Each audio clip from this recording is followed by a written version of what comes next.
The sounds of San Antonio as we welcome you to the Western Conference semifinal game 2 here at the SBC Center as the San Antonio Spurs, with a wire-to-wire victory in game number 1, take on the Seattle Supersonics. And right now, let's take a look at tonight's McDonald's starting lineups. And there's one name you want to see.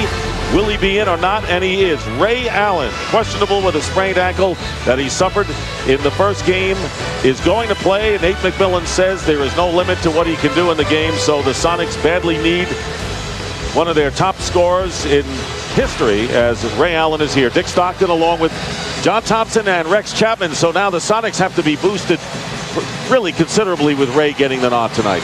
Well, without a doubt. And we're going to have to see Ray Allen coming back with that ankle injury. Anybody that's tweaked their ankle knows, though, it's important to get off early. If he misses his first couple of shots, we'll see. Sometimes that makes your ankle hurt a lot worse. Now, John, this is a team that trailed by as many as 30 points. Wire-to-wire loss. What do they need to do to get back? Well, Rashard Lewis has to be very aggressive offensively, and they also have to get the ball inside to Jerome James. They have to recognize that he's playing well. All right, so we're set to go.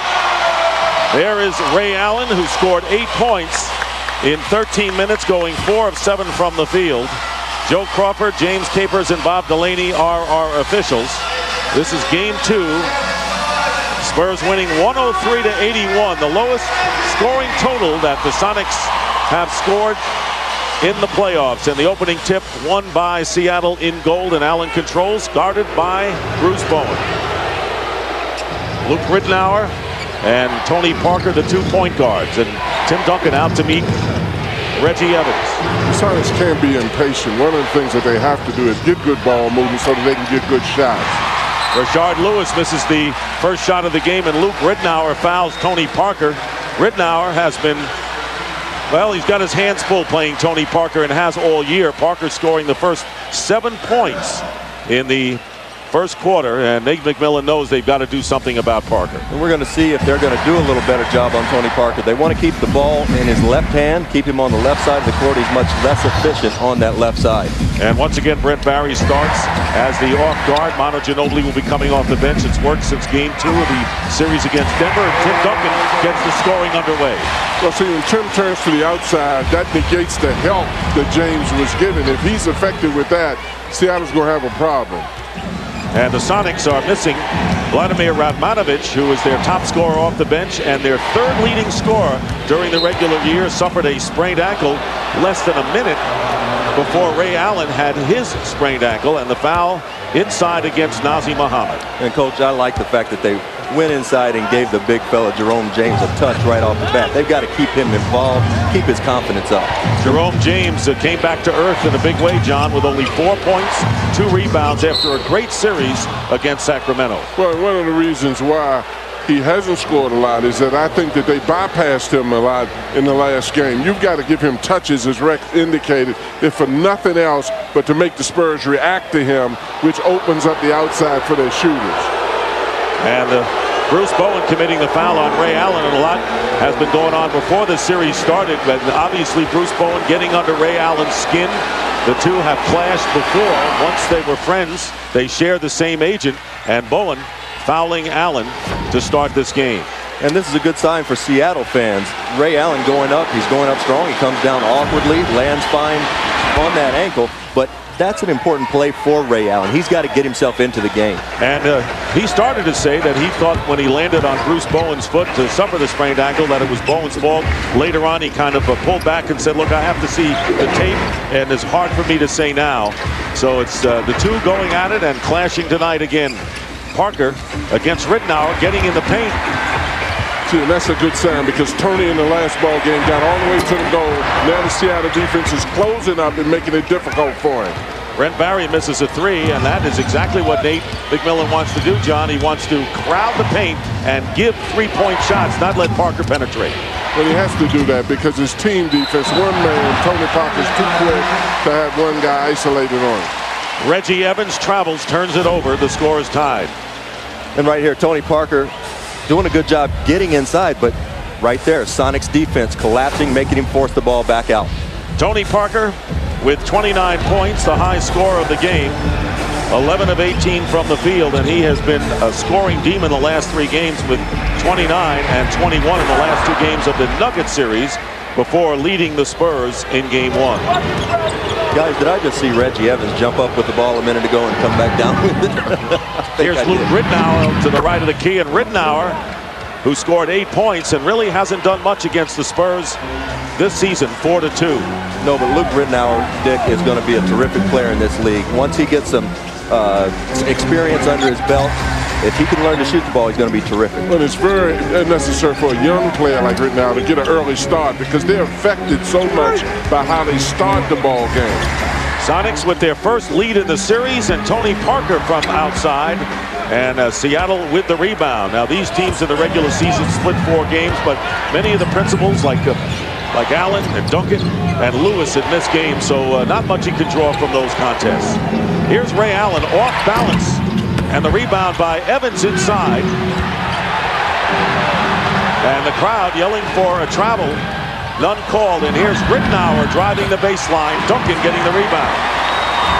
Tim Duncan bringing it up. He has a scratch on his face, so there was some physical play, and a good block as Rashard Lewis got a piece of Nazr Mohammed's first shot, and the field goal.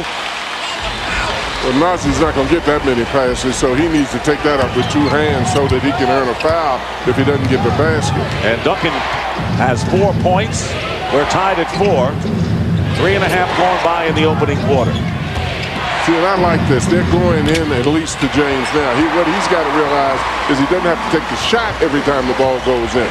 And here is Tony Parker penetrating, but put in by Nazr Mohammed. Nazr Mohammed, who has been the offensive rebounding leader for the Spurs, averaging 4 a game, gets a putback. Seattle's done a great job initially in this game of keeping San Antonio from getting to the basket. Last 2 trips, quasi-fast breaks have been their downfall, but they're doing a very good job so far. And Rex on the offensive end, the Sonics know without Radmanovich, and they don't know what Allen could do. They can't rely on the 3-point shot the whole game. They've got to take that ball to the basket, Dick. Here's Barry finding Bowen. Parker guarded by Allen, plenty of time on the shot clock. And again, Tony Parker can't penetrate. Here's Duncan inside, blocked by James. And Duncan follows, and his third is a charm. Well, you see the ability of Duncan to get 2 and 3 efforts. James didn't even react after the first effort. In fact, he's holding his face while Duncan is shooting the basketball. That's totally unnecessary. He needs to still compete. Spurs in front 8-4. Opening moments of the first quarter. Dick Stockton along with John Thompson, Rex Chapman, and Charles Davis. That is good offense right there, and he's picked up a second foul on Bruce Bowen right away. Ray Allen's doing exactly what he should do, and he's paying no attention to Bruce Bowen right now. See, one of the things he's doing, Rex, which you know, is that he's attacking Bruce Bowen as opposed to running from him and trying to get a jump shot. He's been whining about fouls all week because he's trying to position the officials. As you see now, he's starting towards the basket, and then he pops out, makes the official make a call. And the foul before the shot, but Bruce Bowen comes out of the game with 2 fouls and an early appearance for Manu Ginobili as well as Glenn Robinson. Robinson coming in the game. Robinson scored 16 points and played some solid defense, which is not what he's known for. Allen coming off the screen, and James is there to put it in. So that time, Lewis and James crashing the offensive board. And that negates the Spurs from running the way they did in the first game. The Spurs are doing a terrible job of protecting their defensive board, and definitely Seattle's going to their offensive board a lot stronger. And there's Tony Parker, and Greg Popovich telling us, I don't expect Parker will start off the game nearly like he did. Here's Manu Ginobili hitting a 3. Manu Ginobili, who had kind of a quiet game, only 10 points on 3 for 6 shooting. And Greg Popovich is saying that Manu did not let the game come to him. He expects a better showing tonight, but Ginobili picking up the personal here. Well, you know what is really interesting? Everybody's talking here in town about Ray Allen whining to the officials. Ray Allen is smart. He's created a consciousness of the fact that guys that guard him are holding him and touching him, which is the only way you can guard him, but yet he's made the officials aware just to look. Tim Duncan going out, replaced by Robert Horry. Ball batted out, 12 on the shot clock. for the Sonics. Rashard Lewis, Rittenauer faking the pass on the penetration. Rittenauer gets his second field goal, and it's a 3-point lead for the Spurs. What a tough shot. I mean, put your head down and go to the basket, young fellow. That was a terrific, terrific shot. Luke Rittenauer, of all of his performances this year, has played the Spurs to the low end. He has not scored more than 8 points in any game, and Rittenauer looking to have a good game played the whole year as the starting point guard for Seattle. In the first game, Tony Parker took his confidence away from him by coming out and punishing him. Now Rittenauer is getting a good start himself, and they can expect the youngster to have a good game. Parker spinning his way in, so Tony Parker scoring his first points of the game. Spurs by 5. I don't envy Luke Rittenauer. He's got his hands full with Tony Parker, but he's got to rely on some more defense. These guys in yellow have to help Luke Rittenauer out with Tony Parker. Well, absolutely, Rex. You can't blame Rittenauer for that only alone. You know, so the help has got to come from the big back guy. Absolutely. Here's Rashard Lewis, and the three-point attempt missed out of bounds. Last touch by the Spurs, and a timeout coming up. So a different start for Nate McMillan's Seattle Sonics, who beat Sacramento in 5. Got whipped soundly in the first game of the series, looking to come back in game 2 on the road.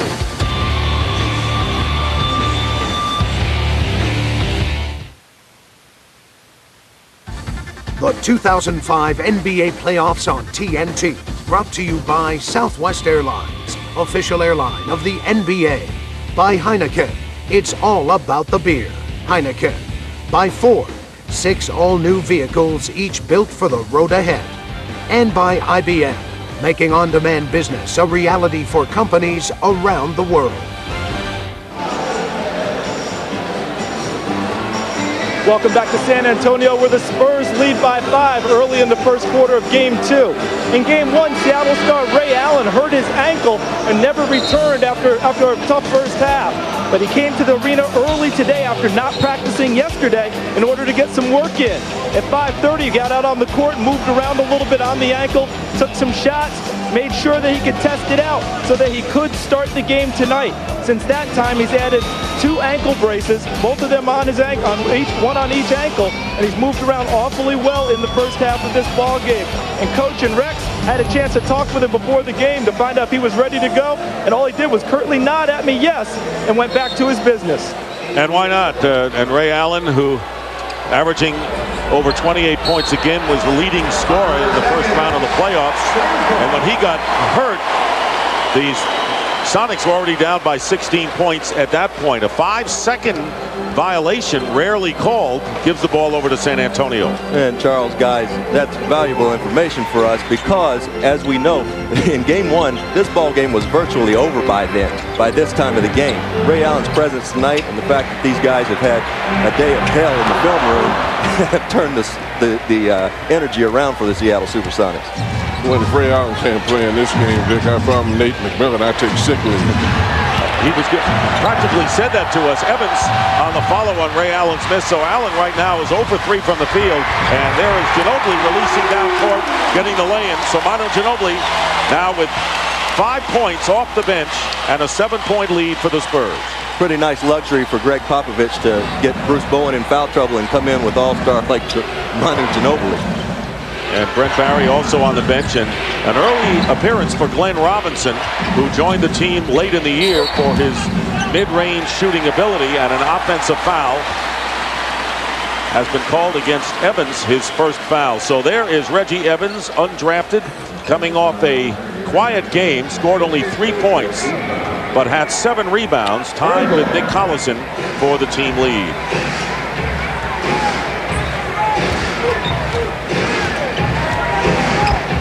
I'm going to tell you right now, if Jerome James doesn't get more actively involved on the boards and defensively, the Spurs are going to be in for a happiness treat under the basket. Ginobili hitting his second 3 of the game, has 8 points. So if it's not Parker, it's Manu Ginobili.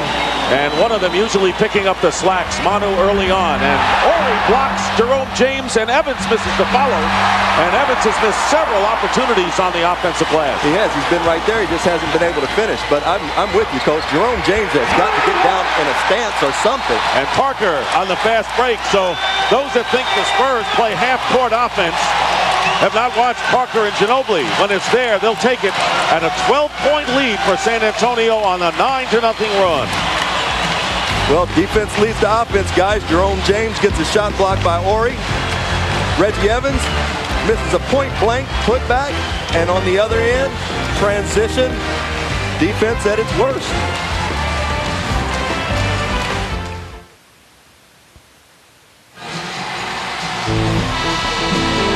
For tonight's In the City, presented by Dodge, our Hemi-powered Charger is cruising through San Antonio. The final destination, the SBC Center, where the Spurs are taking on the Supersonics.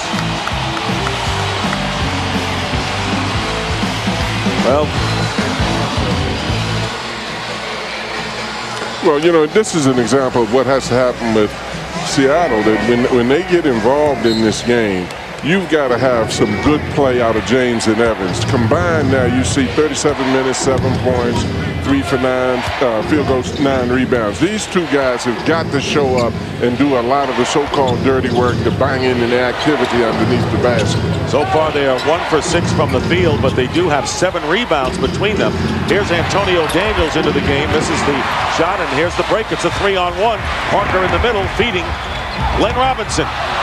Misses the bank shot, so the Spurs squander a 3-on-1. Tough break for Glenn Robinson. That's one of the toughest shots in basketball right there. And driving it in is Ray Allen, getting his first field goal. It comes on a drive, and as I have to say, nothing seems to be bothering him as far as the ankle goes. No, you're exactly right, Dick. And I like the fact that Ray Allen missed a couple of jump shots and took that ball hard to the basket. Well, it's a vast difference in how the paint is protected when Tim Duncan is not in the ball game. Also, Ray Allen is very smart and senses who's behind his man that is guarding him. The second line of defense he's aware of too. This three-point attempt is missed by Manu Ginobili, who has hit 2 earlier. Spurs lead by 10, 2.5 to play in the opening quarter. And here is Ginobili and Ori trapping Allen. And once again, Reggie Evans with another opportunity inside. And here is a breakaway, and Parker will put it in. Parker now with 6 points, and the Spurs lead by 12, matching their biggest lead of the game. Nate McMillan's not happy with this. The last time it was 3-on-1 break, now it's 2-on-1 break. The Seattle defense isn't even reacting to chase the guys that are stealing the ball. Nate McMillan said we played at regular season speed, they played at playoff speed, and on that last instance, it looked like Seattle was playing at the same speed they did in game 1, Rex. Well, that was a 2-on-0, 3-on-0. Nick Collison gets the ball and tries to get it back to Rashard Lewis. Rashard Lewis has got to go after that ball, but there's nobody back. Ray Allen just kind of jogging back into the play. But right now, Seattle's got to get better in transition. They got to get back and stop this basketball. Tony Parker going to the bench, and Beno Udrih, the rookie point guard from Slovenia, coming into the game. Udrih, 4 points in game number 1. And in the playoffs, 3 for 14 from long range, and that has been his strength. The foul was called against Glenn Robinson. There is Udrih. Lewis hits the first, and the Spurs in the penalty. You know, guys, I almost feel like Rashard Lewis has got to find a way to help Ray Allen out. It's almost like the rest of the Seattle Supersonics are standing around and waiting on Ray Allen to carry them, like he did in the Sacramento series. Rashard Lewis is an all-star, and he's got to help the cause. Well, Lewis and Evans are 0 for 7 from the field, and the Sonics trail by 10. Well, and anytime you have a player like Ray that's out there, you can feed off of him and pick up a lot of easy baskets if you're aggressive-minded offensively. Antonio Daniels anticipates that pick and roll very nicely. 1.5 minutes remaining in the opening quarter. Daniels played with the Spurs for 4 years, a member of one of their championship teams. Lewis facing Duncan, and here is Ray Allen. Allen not able to hit from outside. His only field goal on a layup thus far. Drive Duncan, and a great pass from Ginobili to Udrih to Tim Duncan, who has 8. And the reason Tim Duncan's able to get that basket is because he outran Danny Fortson from end to end. He's been outrunning Jerome James from end to end. Somebody's got to keep up with Tim Duncan. Daniels with a turnaround hits, but you can see where these Spurs have a 12-point edge in the paint, and Collison along with Fortson in there, along with the Daniels and Ray Allen and Rashard Lewis on defense. Ginobili gets around Allen easily, lays it in, and Manu Ginobili has equaled his game 1 total with 10 in this first quarter. And what a big difference it is. When you see the Seattle players attempting, as Ray did, to go, you see the middle close up. When you see the Spurs go to the basket, it's like going down the freeway. They have a clear passage all the way to the basket. How about Glenn Robinson's defense? Never had that reputation before. This is what he's known for, the mid-range jumper. And the rebound by Allen with 20 seconds to go, and the Sonics can play for the last shot. And it was in game 1 that Robinson took a couple of charges, played the best defense that anyone has seen him play in a while. Well, you don't like the body language right now, the Supersonics. All the players are looking over for the bench for instructions. They aren't just reacting. Basketball is a game of reaction. It's not a thing that you've got to think and methodically come back. Not against a team as good as the Spurs. And that basket will count. It'll be a 2-point basket for Glenn Robinson at the buzzer after Nick Collison came in with the layup. And once again, the Spurs defense holding Seattle 16 first quarter points. Well, Glenn Robinson won't miss too many mid-range jump shots. He missed a couple in a row. He comes back and buries one to end the first quarter. San Antonio ahead 28-16.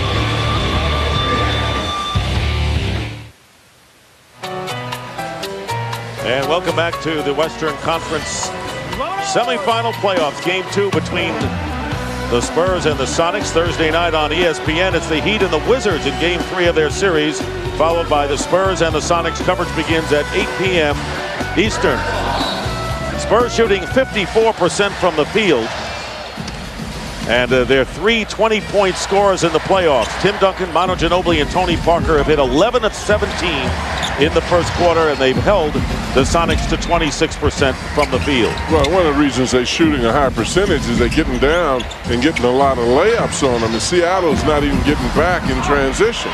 Ball knocked away as Ori missed, and Duncan and the Spurs will have the ball last touched by the Sonics. It's Beno Udrih at the point with Ginobili, Tim Duncan, Robert Ori, and Glenn Robinson. The body language of Seattle Sonics leaves a lot to be desired. You know, they just don't have that expression of confidence on their face right now. And a 2-point field goal for Manu Ginobili, who's hit 5 out of 6 and leads all scorers with 12. But the very few times that the Sonics are getting stops, Coach, they're also giving up offensive rebounds, which is just disheartening. They give up an offensive rebound, and what happens? Ginobili comes back and knocks down a 3. And now Collison called for the offensive foul, or now they change it to Fortson.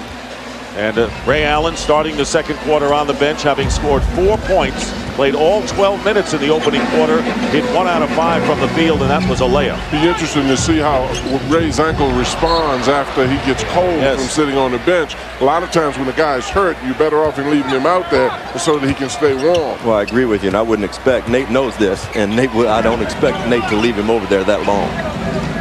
Nate McMillan, who has been with the Seattle Sonics throughout his career, 12-year career, player, assistant coach, and a head coach. And it's been 3 years since the Sonics have been in the postseason. Early moments of the second quarter, 30-16, a steal by Antonio Daniels. Daniels very sharp for the Sonics off the bench in this game thus far. And a foul called, and Robert Ori committing the personal foul for San Antonio. One of the things that you can notice about the Sonics is that in their offense, they're far more patient this time than they were the last game.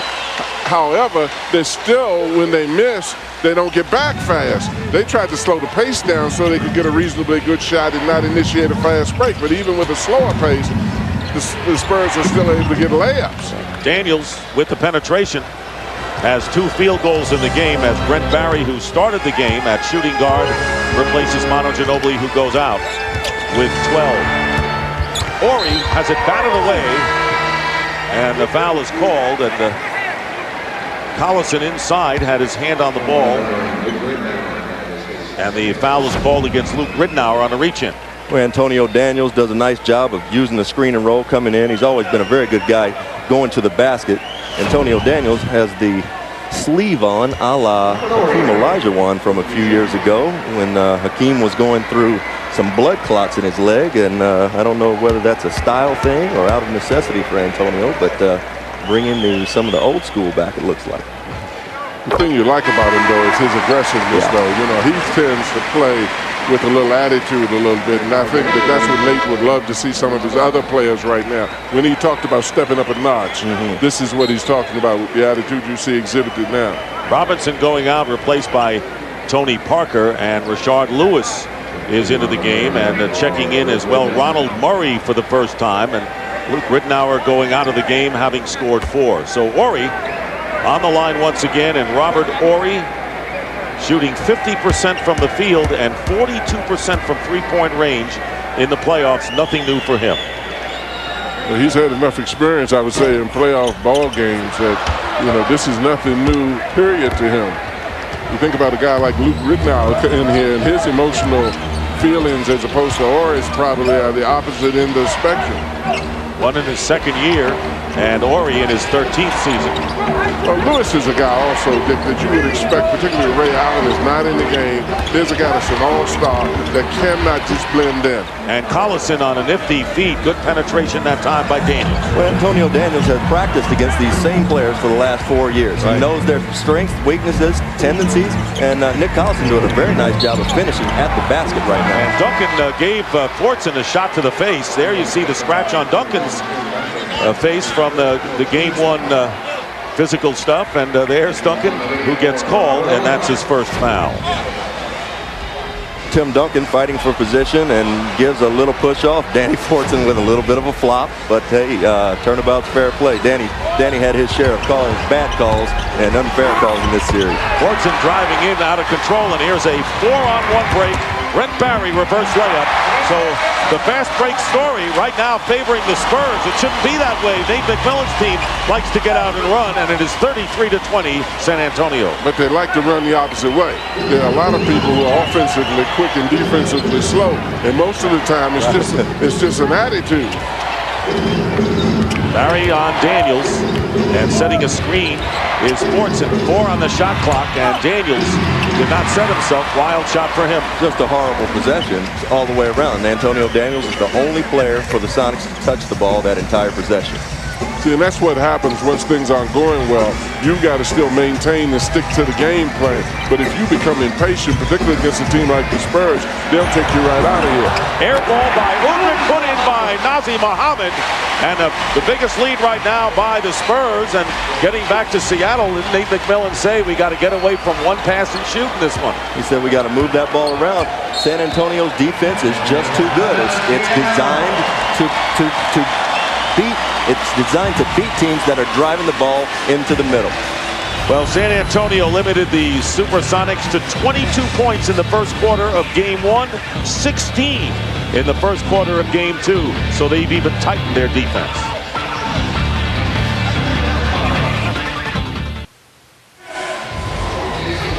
And it's time now for Bud Lights around the league. And off the first game of the conference semifinals, the average margin of victory was over 20 points, including this game, won by 22 as the Spurs beat Seattle. And a little closer in the first game tonight as the Miami Heat defeated the Wizards 108-102 to take a 2-0 lead. But surprised by the wide margins in Game 1? Well, you know, really I'm not. And I'm going to say, you know, one thing that we've all known in the NBA around the league this year is that there basically have been 4 elite teams. And that's kind of coming to fruition. Those 4 teams are on a collision course to meet in the conference final. Murray driving in and out of bounds. Last touch by the Spurs, Muhammad. And a new clock for Seattle. And you know, Dick, that's not to minimize what Nate McMillan and Seattle's done this year. They've had a great season. They may continue to have a great season, but the way it's shaking out now, they sure look overmatched. Duncan blocking Collison underneath. I like Collison's activity, though. Of all the Seattle players right now, particularly the guys that are coming in the game, he seems to initiate a lot of stuff. And here's Collison inside. Murray with the follow. But you're absolutely right, John, because Nick Collison who really lost his rookie year with the surgery on both shoulders. And of course, he wowed the crowd, even this crowd, with his 68-foot heave at the end of the third quarter in game one, has been a star off the bench for the Sonics. Well, he doesn't seem to be waiting around letting the game come to him. He's involved on the boards. He's involved in trying to get back defensively.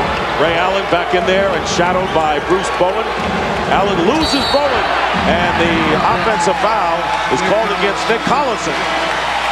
That's a rookie call. You know, that play had nothing to do, absolutely nothing to do. He had lost Ray Allen, as you see here. He loses Bruce Bowen, loses him, and Bruce just got bailed out right there. Bruce runs into the screen. You know, I could take that one or leave it, Coach. So, and even though he lost Bruce Bowen, there was a detour sign in the back called Tim Duncan. And that makes a difference to a good defensive player out on the perimeter. Watch your back. That's exactly right. Here's Duncan, and trapped out there, Horry with the pick and roll, and here's Robert Horry stepping back, firing the three and hitting. Robert Horry with a three, and now the Spurs lead 38-22, their biggest lead with under 7 minutes to go in the first half. Well, you can see this is what Seattle's doing right now. They're taking their time and trying to probe to get what they want right now. But that also stops the referees so that they have full vision of what's going on, so they make a call like just happened. If you serve an illegal screen, they're going to see that as well as a defender holding you. Danny Fortson called for that foul, and Fortson going to the bench is replaced by Reggie Evans. So 4 offensive fouls called already on the Sonics. I always liked it best when the referees' feet were moving too, because I thought I could get away with more illegal stuff then. When they standing and watching, boy, they see it all. Collison and Allen there, and they'll call it on Collison, and Nick picking up his second personal foul. And once again, you see Tony Parker. We tried to figure the other night, is there anything other than a whirling dervish? Can you just be a regular dervish? He certainly is a whirling one. But you know, you have to give Collins some credit, though, because the last game when he made that spin move, he had a freeway to the basket. Collison is making some mistakes, but at least he's initiating the effort, which the rest of the team is not doing. He is active, no question about it. Parker hits the first. Rashard Lewis comes in. He has scored only 2 points, and right now, let's see what's on TNT. Executive producer Steven Spielberg and DreamWorks Television present a 6-week television event into the West, starting June 10th only on TNT. And the Spurs up by 18, nearly halfway through the second quarter. And right now the Sonics have no answer for San Antonio, showing no effects of the second half, where they kind of went into a lapse as Murray comes around the screen and hits the shot. Murray, and he could be a factor in this series. For those of you who don't know, Flip Murray can score that basketball. He's got a beautiful jump shot, got beautiful touch, and really has a scorer's mentality. He started for Rashard Lewis back on March the 30th against the Spurs and had 17 points and 7 rebounds. So he's done it against this team. Ginobili throws it away, no one underneath. Here is Murray trying to save it and cannot as he hurdles into the crowd. Timeout, 5:42 remaining second quarter. And so far the San Antonio Spurs keyed with the best defense in the Western Conference, lead 40-24. 2005 NBA playoffs on TNT. Brought to you by Kingdom of Heaven. Now playing only in theaters. And by Gatorade. It's in the cooler. Is it in you?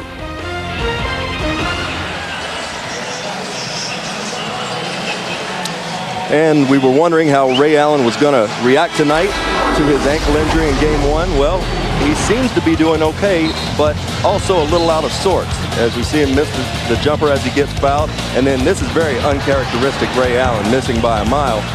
The only real true good bucket he's made is when he's taken it to the basket. But as we all know, when you see that ball go in the basket, you're very energized running back down court transition-wise. When you miss shots, it seems to make you tired. Well, you know, Kenny Smith had a great comment last night when he talked about, without Ray Allen in practice, he says, how can you really practice the adjustments you want to make against the Spurs? So that really hurt them, and with Radmanovic out as well, that's not easy. Well, it's very difficult because he's the focal point. He's the inspirational leader of this team. But as our very capable sideline reporter Charles Davis said, he's also very heavily wrapped up in that ankle. So he's not going to have the fluidness that he ordinarily would have in his lift and his shot. Well, Ray Allen and Rashard Lewis, who they need badly, are 1 for 10 combined in this game. Under 5.5 to go. And here's Bruce Bowen guarded by Allen. Bowen picking up 2 early fouls. Didn't seem to hurt the Spurs. And Bowen going in with the layup. Getting past Allen, his first points. That's just terrible defense. Terrible defense. Ray Allen has got to do a better job of keeping Bruce Bowen out of the middle. But where are the yellow shirts converging on the white one? Daniels driving in. The basket counts and a foul. So Antonio Daniels, practically a one-man gang in many respects, is now 3 of 5 from the field. And their leading scorer with 6 as Nazi Muhammad chalks up his second. Well, as you see here, Ray Allen, he's a little gingerfoot on that ankle, and that's Olay defense any way you want to call it. But the yellow shirts have got to converge in the middle and give support. Make them kick that ball back out.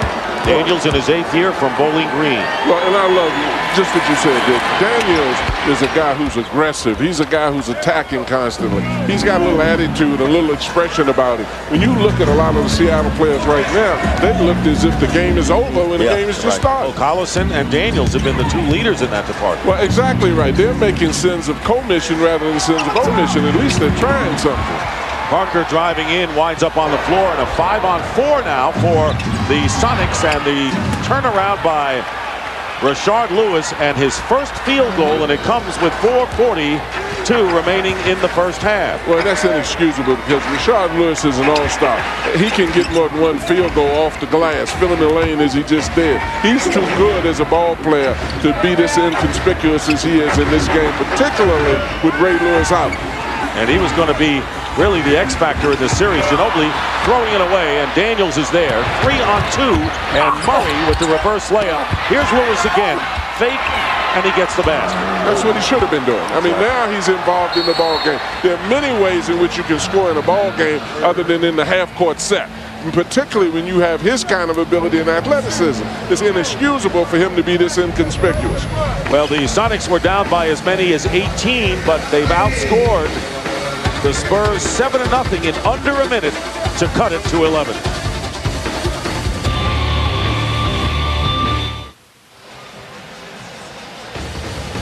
And tomorrow night on TNT, a big doubleheader. First, it's the Pacers and the Pistons. Detroit winning the opening game as Rip Hamilton had 28 points, followed by Game 2 between the Mavericks and the Suns. Coverage begins at 8 p.m. and what a game for Amari Stoudemire in the first game of that series. Well, Dallas has got to figure out something very quickly. I don't know what Avery Johnson can do besides suit up, but he's got to figure out something to slow Amari Stoudemire down. Well, what is amazing is how Stoudemire has expanded his game watching him. Not only is he doing a lot of work around the paint, but he's now getting to the point he's reading his windows well when guys drive. He's doing a lot of things to improve his game. Tony Parker and Manu Ginobili at guard, and the gambling for the steal and committing the foul is Flip Murray. And Tim Duncan up front along with Bruce Bowen and Robert Horry. Murray's first foul. So now Seattle trying to make a run here with 4:01 remaining in the first half, down by 11. And if you're Nate McMillan, you don't mind that foul because Murray acts like he's trying to guard the man. He's not just standing out there watching it. 13 foul against Seattle. Here is Robert Horry with a turnaround. Good defense that time by Rashard Lewis. You said it right, Coach. He's out here competing, and that's all you can ask. You got to go out there and compete against these guys, whether they're superior right now or not. You got to compete. And you particularly have to make it up, Dick, because Ray Allen is hobbled. I don't care how he's playing or whether he's limping or not. He's heavily taped, and he's not himself. Well, Rashard Lewis trying to get to be himself. Hits his 3rd field goal after an early drought. Has 8 points, and it's a team that has a 3-guard lineup right now with Allen, Daniels, and Murray, along with Rashard Lewis and Evans. So it's a small team out there for Seattle. Here's Duncan, double team. Ginobili fakes the 3, penetrates, and fouled. Very good move by Ginobili. And as far as Mr. Lewis goes, isn't it amazing when you find some rebounds, get some easy buckets, how a jump shot will go for you? Oh, boy. Lewis committing the foul, 4th team foul against the Sonics. Spurs have 2, and Manu Ginobili on the line. Ginobili with 12 points coming off the bench, 5 for 6 shooting, has hit a couple of threes. And once again, the Spurs with a double-digit lead, trying to add to it in the waning minutes of this first half. And I think Pop and Ginobili have a special relationship. In that last game, he was beating on Ginobili. They up by 20, and I think you pick the players that you can do that with because you know that they won't dive on you. They'll come on out and still play. Exactly. And not looking for it, Evans was going to the basket, and Daniels threw him a pass that bounced off his back. These are the type of plays that just kill you. You cannot have these type of plays against San Antonio. Every possession is valuable, especially when you're trying to chip away. Right here, Antonio Daniels, he should know better. First of all, he's wide open for a jump shot, and he's throwing it to a non-scorer in Reggie Evans. And then Evans commits the foul, and it's the 5th team foul against Seattle, and Glenn Robinson on the line. So Robinson makes the first, and right now let's step aside and send it to Ernie Johnson in our studios. All right, thank you, Richard. Coming up at halftime, Magic's here, Kenny's here, Charles here. They're breaking down the first half, and we will look back at Miami's Game 2 victory earlier tonight. All that on the Verizon Wireless halftime report. Back to you.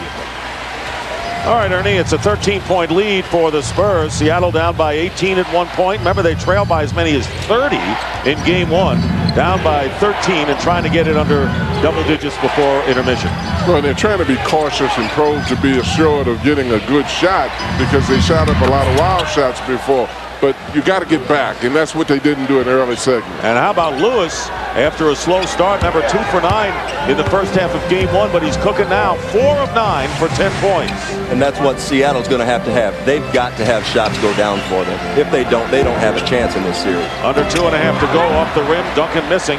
And here come the Sonics, who are down by 11. And Rashard Lewis has scored the last 8 Sonics points. Here's Allen with a crossover and fouled. And it's Bruce Bowen. And that'll be 3 on Bowen. Bruce Bowen looked over here. I was with Bruce Bowen in Miami years ago. He was a young rookie, free agent, trying to make the team. But he plays very good defense here, and I believe just gets bailed out. That's about as good a defense as you can play on that play. But it's also very smart on Ray Allen. He set the tone all week of saying Bruce Bowen is grabbing me, he's dirty, he's doing this. So now he's not out here shooting jump shots. Yeah. He's penetrating to the basket, which is forcing the officials to make a play, which is a smart thing to do after you've set the stage for it. Questionable coming into the game with a sprained ankle. The team lost Vladimir Radmanovic with a severely sprained ankle for the rest of the series. Allen now has 6 points. It's amazing, only 1 field goal, that and a layup. Doesn't have his outside shot, yet the Sonics in the game down by 9. And you can tell that he's not as explosive right now, not as fluid as he normally is. He's a very fluid, beautiful basketball player, and he is a little bit hobbled. You got to hand it to him. Banked in by Duncan. Tim Duncan now in double figures with 10 points, coming off a 22.9 rebound effort in the opening game. You let Tim have that kind of position on the low block, you might as well lighten the scoreboard up. So it's an 11-point game. Allen trying to find the range, hitting a 3. So that is the first 3-point basket tonight by Seattle. They had only 2 in Game 1, and they were second to Phoenix in that department in the regular year, and they needed and lived by the 3-point shot. Here is Ginobili slicing down the middle for the layup, and the Spurs are up now again by 10. Well, they're going back to that defense that they were playing the other day. Somebody has got to be ready to hit him when he goes through and pick him up. No basket, the foul before the shot, and it's called against Brent Barry. Well, and you're looking at this, Ginobili goes all the way through. You don't see anybody that make a wave if he comes in and splits the defense. You can see him initiated. You know he's an aggressive scorer. The defense in Seattle should have been over there and in place.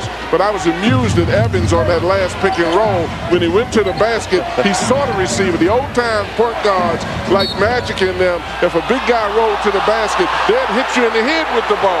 So after he got hit in the head, he did watch after that. You know, when you coach, I don't remember ever you being amused at anything. I wasn't amused at anything. But you're looking at this, I mean, here's a screen being set up, and now you get yourself in a situation where Ray Allen is very smart. He's probing, the official gives him the call. I don't know, that's a tic-tac foul. I guess. Barry on the hand check, and Allen makes the free throw. So it's a 9-point game, 50-49, 102 left. But you notice the difference, Rex. Now that Lewis has contributed, Ray doesn't have to press and feel the pressure. He can pick his spots. That's why Lewis has got to step up if he wants to respect in this league of a star. Allen has 11 points. Lewis has 10, the leading scorers for the Sonics, trailing by 8. So they've made up 10 points from their biggest deficit in this game. Under a minute remaining, 12 on the shot clock for the Spurs. And Evans defending Duncan. Allen trying to bat it away. Ginobili. Barry can hit a three. In the lane, trying to draw the foul. Goes after the rebound, and they're going to call it against the Sonics. So a shooting situation coming up for the Spurs. Well, the one common theme for Seattle in the last few minutes is they've been making shots. If they make shots, they're going to be in the ball game. But if they don't, you know, it's going to be a long, long night, long series possibly. Evans with his third personal foul on this one. Well, the problem is that you let Barry get the second shot. You know, most of the time when a guy goes in and gets the second shot, the defense is so disgusted, you end up clobbering the guy. And if you don't clobber him, it looks like you're clobbering. Barry on the free throw line, so Evans with his third foul has not scored tonight. And Jerome James is going to come in. He hasn't done much better. James with only 2 points in 8 minutes, 2 rebounds on 1 for 3 shooting. What's happened to this guy? Well, I'll tell you one thing. Nate McMillan's got to be very frustrated with that last call. He finally found a lineup that was competing and playing hard. And now he's got to roll the dice and put Jerome James back in the game. The guy has exhibited so far in this game, he's been very disinterested. And the same could be said for game number 1, where he didn't do much. Here is Ray Allen, blocked by Ginobili. Great play by Manu Ginobili, who went after the ball. And foul going up court. And when Manu Ginobili gets ahead of steam, he can beat you so many ways, with steals, with assists, with rebounds. But what about this one? A block. Well, right here, you know Ray Allen is not 100%. Ray Allen doesn't get his jump shot blocked. It's very difficult, especially for a guy like Ray Allen, to get his jump shot blocked. He's not getting the lift on his jumper, but a terrific play by Manu Ginobili.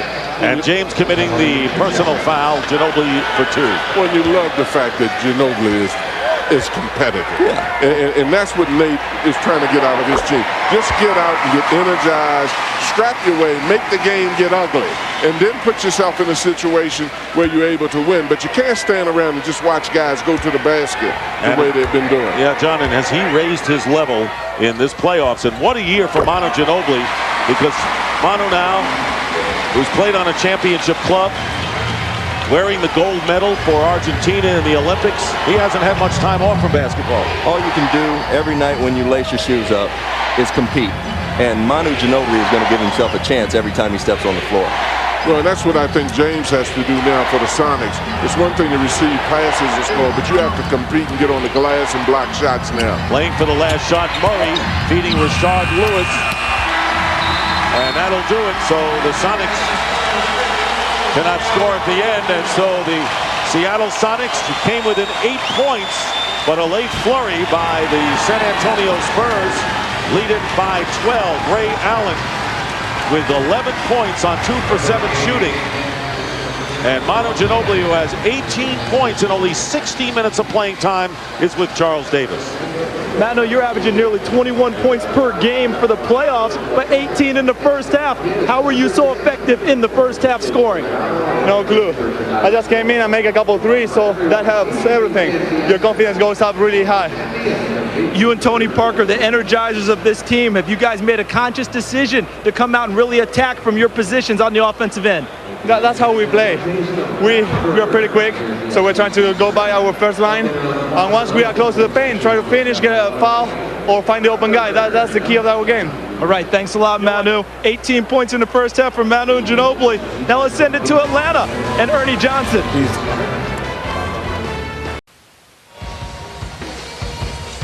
And welcome back to San Antonio as we get ready for the start of the second half between the San Antonio Spurs and the Seattle Sonics. Game 2 of the best of 7 with the Spurs leading and the San Antonio leading 54-42 over Seattle. And what impressed you guys in the first half, John? Well, I think what impressed me is Rashard Lewis got involved in the play, and that alleviates a lot of the pressure on Ray Allen, who's obviously wounded. Now, Ray Allen, of course, questionable coming into the game, started, and Nate McMillan told us no limit to how many minutes he could play. Allen scored 11 in the first half, Rex. Well, I like the fact that he's out here. I like that fact that, nobody this time of year, nobody's body feels good. And so he's out here giving it to the Sonics, giving it to them in effort, and therefore, I believe his teammates have responded and played hard in the half. They're going to have to do more, though. They were down by as many as 18, Rex, and cut it down to 8. As you look at the Dodge game summary, you see where the Spurs shooting 53% of the field. Manu Ginobili, 18 off the bench on 6 for 7 shooting. Tim Duncan has 10 points and 7 rebounds.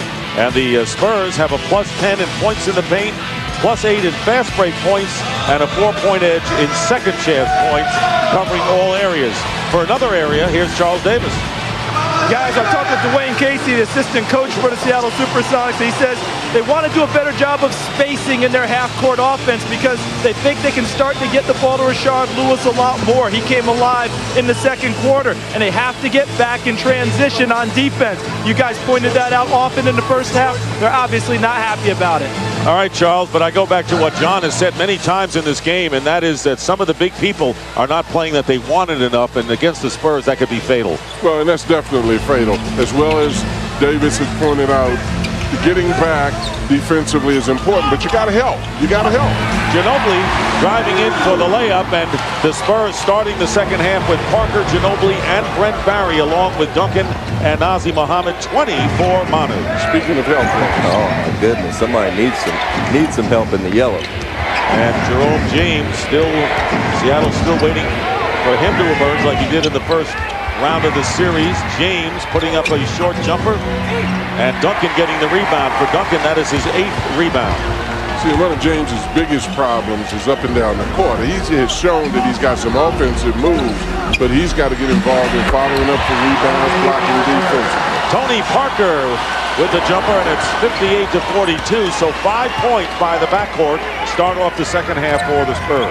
Nate McMillan wasn't just a good defender when he played. He was an excellent defender, and he's got to be going nuts over there on the bench. The Sonics came out and gave up 2 uncontested shots to start the half. Meanwhile, Lewis fighting his way in, picking up where he left off at the end of the first half, has 12. Lewis must have been listening to Charles Barkley at halftime. One of the things that Charles said that he should be able to do, and he's absolutely correct, is post up Barry. Pick and roll, and there is Ridnour trying to stay with Parker inside to Nazr Mohammed with a lot of gold shirts underneath and the fall away. And Nazr has it, a new clock for San Antonio. Those are just killers. They're just killers. Seattle finally forced the Sonics, the Spurs, into a tough shot and a miss, and they get the ball back. And here's the turnover. Ridnour to Ray Allen down the middle, and Allen changes hands and gets the layup. So Ray Allen now with 13 points. Seattle coming back in this game. They have Evans, Ridnour, Lewis, Allen, and James in there. And Ray Allen is as good as anybody in the league at jumping off the wrong foot and shooting it with the wrong hand. He makes it look so smooth. He does. It's just a beautiful basketball player. And Tony Parker now with 12 points, his second field goal in this third quarter, 14-point lead. And that's the danger the Spurs have to watch out for. When things come easy to you offensively, you tend to get on cruise control. Offensive foul, and Allen pushes Manu Ginobili, and that'll be number 1 on Ray. You have to respect Ginobili. When you see the kinds of things that he gets involved in, defensively, he's working hard. Ray bumps into him. He sets it up by faking back. But in the same token, he's actively involved in the game. Rex, I don't know if these teams are used to facing locked-in coverage and challenges on every possession. I don't think so, Dick. San Antonio is just a terrific defensive team, best in the league the last 2 years. But as you saw in that play, Ray Allen just got no push-off off of that ankle. Well, you can talk about spacing all you want, but in order to space, you got to respect the guys who are being spaced out. Ray is the only one that they're going to emphasize. You look right now under the basket, everybody's looking to help on Ray unless Lewis is posting. Double team on Lewis, trapped against the baseline, and Evans gets it out to Allen. 5 on the clock. Ginobili all over Allen, who hits the 3. Ray Allen with his second 3-point basket, And now it is an 11-point lead. That was one of the most ridiculous possessions I've ever seen in an NBA since the shot clock's been put in. How about Evans knocking it out? Awful. Stumbling, fumbling, and Ray Allen bails him out with a three. Here's Barry trying to answer it. And the rebound by Evans. So the Sonics showing some zip here in the early moments of this third quarter. Rashard Lewis blocked by Duncan. Third block of the game and a 3-on-1 opportunity. Here's Tony Parker, and he's got it. That's the exact reason, Tim Duncan is the exact reason that a guy like Brent Barry is allowed to try to guard Rashard Lewis. Because even if he posts him up, you got the big shot blocker behind you. And it's still going to go Seattle's way. It's a lead of 62-49. And Rashard Lewis, Brent Barry fronting in the post, and there's the human eraser. And Parker with a nice finish off the pass from Barry. Right now, the Spurs had better definitely try to deny the ball from Ray Allen, because you can see that he's picking up momentum, and he's very capable of scoring in spurts. Luke Rittenauer banking that one in, and the Spurs leading by 11 with under 8 minutes to go after their huge lead in the first game. The Spurs were lackluster in the second half as Seattle made inroads. And you can see the difference in the transition defense of the two teams. The Spurs are back and stop that fast break, whereas the Sonics allow the Spurs to get offensive goals at the other end. Rittenauer and Lewis missed long-range shots, and the foul called against Manu Ginobili. That'll be the second foul on Ginobili, who has 20.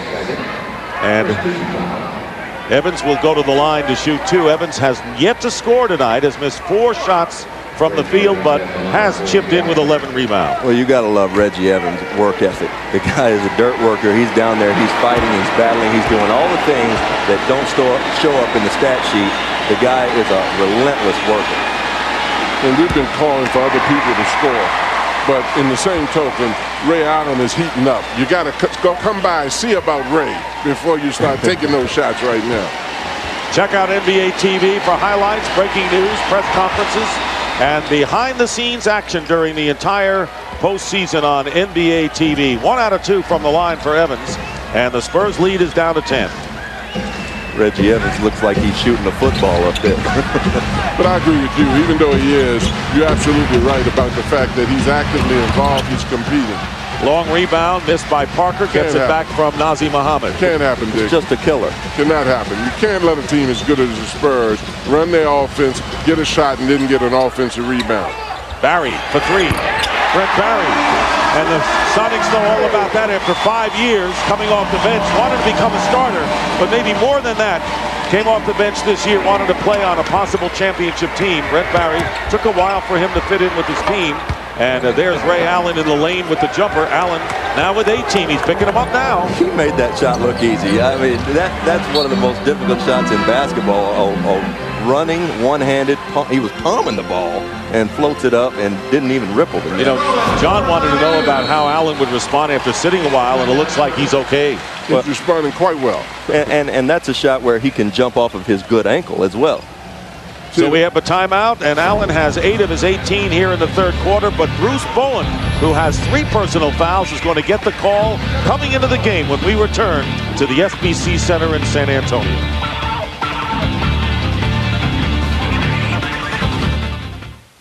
The 2005 NBA Playoffs on TNT.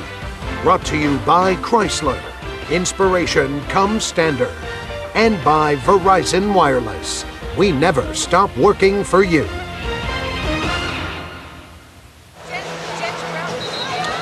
And welcome back to San Antonio. Maybe no more popular player in San Antonio sports history than the Admiral, David Robinson, part of the championship, really the symbol. And there's Sean Elliott, who is working as a radio analyst. And earlier this year, Sean Elliott had his number retired up on the rafters. Well-deserved for the courageous Elliott, who came back after a kidney transplant. So Robinson and Elliott up there along with George Gervin, the Iceman, Johnny Moore, and James Silas.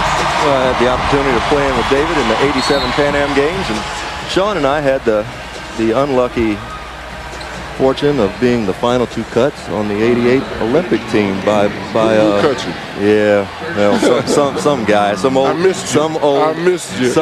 guy that was just militant and everything else at Georgetown University. You mean Rex?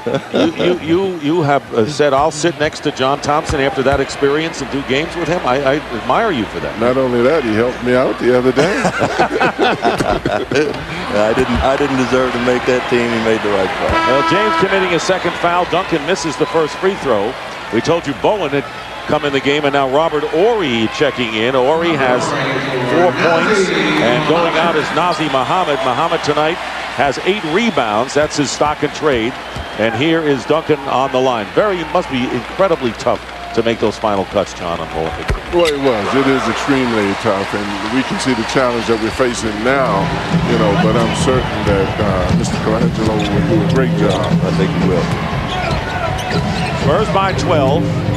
Under 6.5 to go. Pick and roll, and there is James finally showing something for the first time in the series.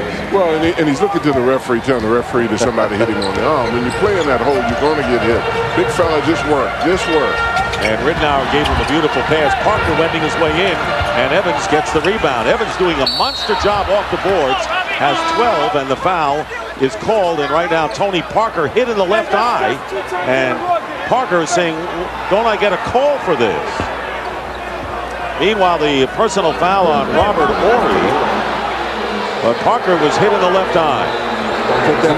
Took that ball to the hole very, very hard like he normally does, and Luke Ridnour got tripped up. Reggie Evans came across with a little karate chop and gets away with it. But hey, like you said, Coach, you take that ball to the basket, you play in there, you're going to get hit a little bit. You got to expect it. I've never seen Parker so animated and yelling at an official like he did and is doing to Joe Crawford here. Well, and that's the price you pay when you are a penetrator. That's why guys like Allen Iverson, Tony Parker, Ginobili, you respect them because they don't take the easy way out. They will go to the glass, and they're going to get hit if they go to the glass. 8 on the shot clock. Here's Luke Ridnour. He's shown some spark in this game, but he has thrown the ball away, picked off by Barry. And there is Duncan ahead of the field. Forget it. Tim Duncan on the drive, and Duncan complaining to Joe Crawford that he was fouled on that play. Tim with 13, and it's a 68-56 lead again. Tim runs the floor so well. You see Tim just takes off, runs from one end, got his head under one end of the basket, runs to the other end, beats every big man down the court, probably gets fouled in the process. And on the other end, Bruce Bowen picking up his 4th personal foul, and will go to the bench, replaced by Glenn Robinson. So Bowen with 4 personals, and Robinson, who has hit 1 field goal tonight and has blocked a shot. So Bowen not a factor so far in this game. Well, look for them to really go to Ray Allen right now. He's got a favorable matchup. He knows that he can get open against Brent Barry, and look for them to really try to milk him. Ridnour picked up on the switch by Horry, so they got a mismatch inside. And what a great play. Parker was against Rashawn Lewis, and Brent Barry came along to help. That's helping defense all the way, playing the ball and not the man, and that's what the Spurs do. Well, one of the things that enabled them to do that was that you would have been better off letting Ray Allen throw the entry pass because you would have had to respect him in playing. Duncan inside, and Tim Duncan now with 5 points here in the 3rd quarter. And the Spurs opening it up again, leading by 14 as Ridnour has turned it over on the last 2 possessions. Well, that's just a question of experience. That's why the ball's got to be touching Ray's hand, because he's moving there and getting himself going offensively. And Evans and Murray right in the same area, and the foul is called against Glenn Robinson. And that, for the Spurs, will be their 4th team foul. You got to love Evans. Yeah, you got to love him, Coach. Bruce Bowen, as you see right here, this defense is smothering defense. That's Tony Parker getting a steal on a bigger Rashard Lewis, and Tim Duncan, he's at his best on that left box where he can go middle. But Reggie Evans, like we were saying, Coach, he's the type of player, much like Bruce Bowen, he just gets under your skin. You know, that spoke volumes, that last possession. Murray short on the jumper. Here's Parker. Here the Sonics had a mismatch. They had Lewis against Parker inside. Ended up to be a basket for Duncan, and now they call the offensive foul against Tony Parker. Well, because that was one of the times that the Seattle defense got back, and Tony is so used to looking for the creases to go through, he tried to create the crease that time. And it's Reggie Evans again. He's getting back, he's getting in position, he's trying to do what he can do to rally these troops. Only 1 point, no field goals for Evans, but he's making it count where you want him to in the rebounding and taking up space department. Flip Murray misses a reverse layup, stolen by Lewis. Here's Murray. And Allen's going to fire a three and hit. So the third three-pointer by Ray Allen. He has 21 points, and Greg Popovich wants to talk it over. And let's see if he does call a timeout. He does not at this point. An 11-point lead for the Spurs. A delay of the game was the call against Seattle. And that's how Seattle's got to play. They've got to force turnovers. They've got to make shots. They've got to make it an up-and-down, helter-skelter type of game. Sonics got it to within 8 points in the first half after trailing by 18 and have not been able to get closer.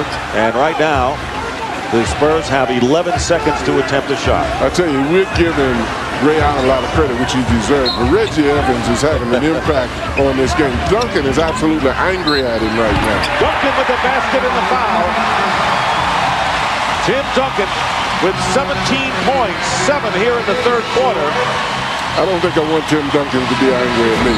No, I don't think so. And as you see, Tim Duncan, nobody can play Tim Duncan one-on-one. Reggie Evans is an undersized power forward. He's doing all he can do, but Tim Duncan loves this matchup. But you guys have been just talking about how Evans has been a big factor, and all of a sudden you got to change the lineup. He has to come out with his fourth foul, replaced by Nick Collison. And you don't mind that, though, because he's created some activity on a team that's been somewhat docile, being the Sonics. Evans at least got involved in the ballgame. Tim Duncan didn't even give support the last defensive set for the Spurs because he was so angry at Evans that he was out on him on the weak side. And Duncan's missing the free throw. He has scored the last 7 San Antonio points. Spurs lead 72-59. They won wire to wire in game 1. Supersonics had a lead of 2. Their only advantage early on in this game. Otherwise, it's been a San Antonio series, but Seattle challenging much better tonight. Lewis with 5 on the shot clock, the double team, and the foul before the shot. And that will be the Spurs' 15th foul, and it'll be a shooting opportunity for Rashard Lewis. I'm not exactly sure why that basket didn't count. Taking the ball from the basket hard. He gave a little hesitation, a little long European step. And let's see here. Rashard Lewis squares Robert Horry up, straight line drive, and that's got to be continuation in this league. And Nate McMillan was trying to say the same to Joe Crawford. Horry with his 3rd foul. Duncan going to the bench with 17 points and 9 rebounds. You know, Dick, that's one of the things I like about shooters like Red. They never have seen a basket that shouldn't count once a guy shoots. FGA's 3 most used letters in the alphabet. The 3 most important, I should say. FGA. Field goal attempt. Under 3.5 remaining in the third. Spurs by 11. Horry with a fake inside. Brent Barry going back to Horry. He's already hit a 3 tonight. Now going strong to the hoop, knocked away in the foul. See if Ray Allen got a hand in it. And that will only be the 3rd team foul. And it is a shooting situation for Horry as Allen chalks up his 2nd.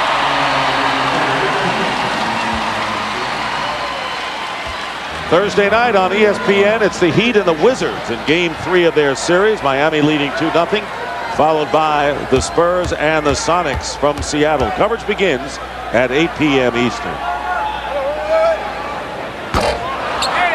You know, one of the reasons Robert Horry penetrated to the basket so aggressively is the second line of defense was not there. He could look past his man and see that if I beat this guy, I can get all the way to the basket. And that's one of the faults that has occurred that Nate has been upset about. And hasn't been there. They know that when they drive this ball, if they get past their man, this is very uncharacteristic of a Nate McMillan coach team. They're not help defending. Now, one of the problems that the Spurs have encountered the last year, a little better this year, free throw shooting. They were 11 of 12 in the first half, only 1 for 5, or make it 1 for 6 in the second half. And Allen is knocked down, and the personal foul is against Manu Ginobili, his 3rd. Well, you got to love how Ray Allen is competing right here. Manu just unfortunate there. Just gets his feet tangled up with Ray, and Ray hits the floor hard, and he'll be feeling that one in the morning. If you think these guys right now feel good when they go out before the game, you're sadly mistaken. After 82 games of the regular season, playoffs, exhibition games, nobody's body feels good. You're all banged up this time of year. Ray Allen 7 of 7 from the line, trying to make it a single-digit game, and he does, as the Spurs now lead 72-63. Allen with 12 points of his 23 here in this third quarter. But you just get the feeling that any time that this Spurs team wants to break away from this team, that they can. They sort of like playing around with them a little bit, but when they start getting transition baskets and getting into the lane, they get what they want. And Ginobili gets what he wants, going to the line and coming into this series. Manu Ginobili went to the free throw line second most of any player other than Paul Pierce of the Celtics. He'll go to the stripe again when we come back to San Antonio, with the Spurs leading 72-63 over the Sonics.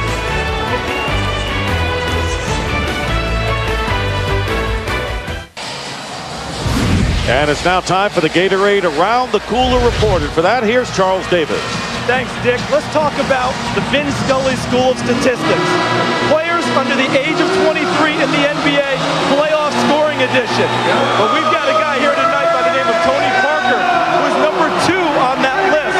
Kobe Bryant, under the age of 23, well, he scored a lot of points in the NBA, 1,264. But updated through tonight, Tony Parker, 825 points, and Magic Johnson back in our TNT studios, 587. That's all-time playoff scoring by players under the age of 23. And if this series goes 5 games, guys, Tony, you get 3 more chances to pad his numbers.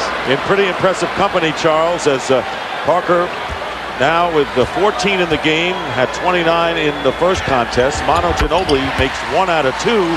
So far in this third quarter, the Spurs are 2 of 7 from the free throw line after missing only 1 in the first half. You know, that is impressive what Charles indicated, but I don't know one defensive player that came out on the court and asked the guy how old he was before he started guarding. Here's Rashard Lewis working against Ori. Barry coming over to double team, and that forced the turnover. Parker going all the way in, and foul. Tony Parker, is there anyone quicker, especially from the foul line in, going to the hoop? I don't know if there is anybody quicker, but Tony Parker pushed that ball out in front. Nate McMillan's got to like what Nick Collison did right there. He put a little wood. He gave Tony Parker a little bit of love, coach, which is what no one did from Seattle the other night. He sliced and diced them all night long. Well, it made him conscious of going to the basket. That's the thing that you have to like about Ginobili. That's the thing you have to like about Parker, Allen Iverson. These are guys that will go to the basket and pay the price for going to the basket. They'll take the hit and get an earned foul. Yep. 2 free throws by Parker. He has 16. Ginobili off the bench with 21 leading. Duncan with 17. Parker 16. All 3 of those players are averaging over 20 points a game in the playoffs. And Allen with 23 leads the Sonics. He has the ball, shadowed by Barry with 6 on the shot clock, under 2 minutes to go in the third. Antonio Daniels into the game with a runner. And Nazr Mohammed with the rebound. Here's Ori. Robert Ori on the fast break. So once again, the fast break dominated by the Spurs tonight. They have scored 12 more points than Seattle on the break. And that last possession by Seattle is a prime example. They cannot just stand with one guy and let 4 guys watch him. San Antonio's defense is just too good. Flip Murray driving after a stop and start against Ginobili, and another rebound by Mohammed. Here's Parker again. Touch pass. But staying with Ginobili is Murray. Too much one-on-one for Seattle. And just the opposite with the Spurs. Yeah. I mean, they probed 3 different times, pull the ball out and say, hey, fellas, we can get something better than this. Parker driving foul. Looked like Lewis had bumped him. Let's see who they call the play against. But Parker going to the line again. And it is against Rashard Lewis. As you see on the fast break here, Manu Ginobili looking. Robert Ori running wide, and is the recipient of an excellent pass by Ginobili. And where's the deep? Take that charge. Got to take that charge. Take the hit. Well, see, and that's the difference at the other end. We will look at the matchups and say that Barry is guarding Ray Allen. Wrong. The team is guarding Ray Allen, because once Barry stops the jump shot and Ray Allen penetrates, the whole Spurs team goes just the opposite at the other end with Seattle, and that's what Nate McMillan has been upset about. Spurs on a 7-0 run, leading by 16, 79-63, under a minute to go in the third. So every time the Sonics have made a run to cut it to around 10, get it under double digits, the Spurs come back, and it's all key by their defense. And look at that middle close up. As soon as one of the Spurs players attempt to penetrate, everybody's there helping, and this is what happens when it happens. Collison loses it out of bounds with 43 plus to go. And you make a great point, guys. The last person Ray Allen is concerned about on defense is Brent Barry. The guy guard. He knows he can beat Brent Barry. He's looking at everybody else, and they're staring at him. Parker out of bounds. Last touch by the Spurs, with 6 seconds differential between the shot clock and the game clock. See, if Ray doesn't hit his jumper, what the guys in the studio inferred to will work. He's got to post up, and then the help won't be there unless they're collapsing on it. Daniels controlling out at the top. Picked up by Ori on the switch. Feeding Collison. Good play by Seattle. Real good play. They've got to have more of that. More penetration, more movement, more passing the basketball. Now the final seconds of this third quarter. Tony Parker can't penetrate. Cut off by Daniels. Ori will fire a three. Collison the rebound, and that'll do it. So the Sonics certainly playing with a lot more energy tonight than they did in game number 1. But they have a hill to climb as the Sonics trail the Spurs by 14 after 3 as they try to even the best of 7 at 1-1. Woo! Bring them out, bring them out. Bring them out, bring them out. Bring them out, bring them out. Bring them out, bring them out.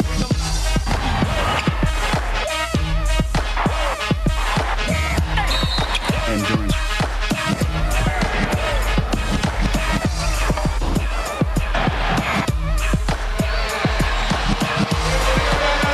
And we are graced by the presence of the great George Strait, John. Well, there's no question about it. I had a good conversation, Rex and I both, with George Strait at halftime. That's one of America's finest, one of the finest gentlemen, too, in the business. And we start the fourth quarter. Dick Stockton along with John Thompson, Rex Chapman, and Charles Davis, and Nick Collison with a chance for the three-point play. The foul is against Glenn Robinson and could cut the lead to 11. In case you guys didn't know it, George Strait has had 50 number 1 hits. Is that right? Is that 50 right? number 1 hits. And you're not only a fan, but you've got some cohorts back at Georgetown that are fans also, don't you? George Strait people. That's exactly right. A lot of people had a lot of difficulty believing in a city black guy from Washington like George Strait.